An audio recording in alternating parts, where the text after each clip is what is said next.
While I'm babysitting my daughter, I thought I'd give you my top tips for car booting in 2021.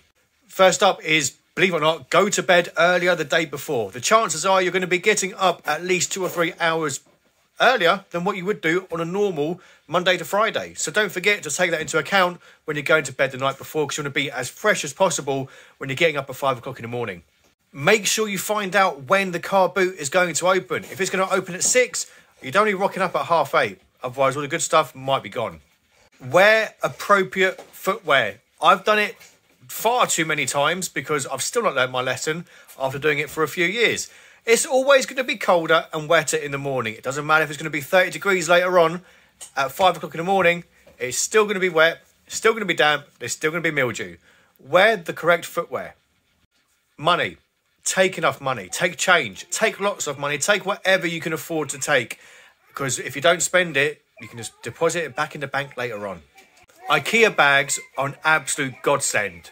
Although you can use the granny trolleys if you choose to. However, I've not used one so far, and I want to go as long as physically possible before I have to purchase one.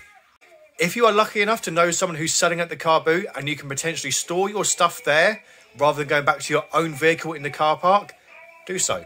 You've got nothing to lose, and you could save crucial time when you should be out buying rather than walking back to the car and unloading and reloading and God knows what else.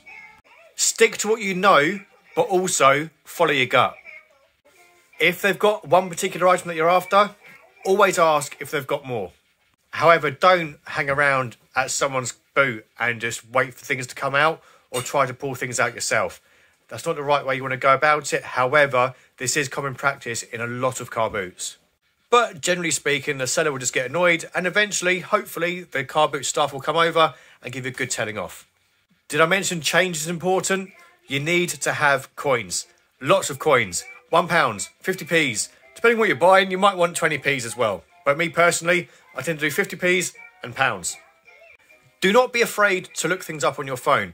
Some people do it while they're at the stalls. Some people walk 5 yards away. But bear in mind, if you walk away, you've left that item. That means that someone else can now come and pick it up. Ideally, you want to have it in your hands or have your hands on top of the item so no one else picks it up. If you're like me, you're into collectibles and gaming stuff and everything else. And if there's someone else there and if you get a good haul, share it. It's nice to know that things are still out there. It gives everyone a little bit of a boost of morale. And you don't lose anything by sharing what you found. And it goes a hell of a long way. My biggest pet hate is if someone picks up an amazing gaming bundle of maybe sealed GameCube games and then they don't want to share it for some bizarre reason.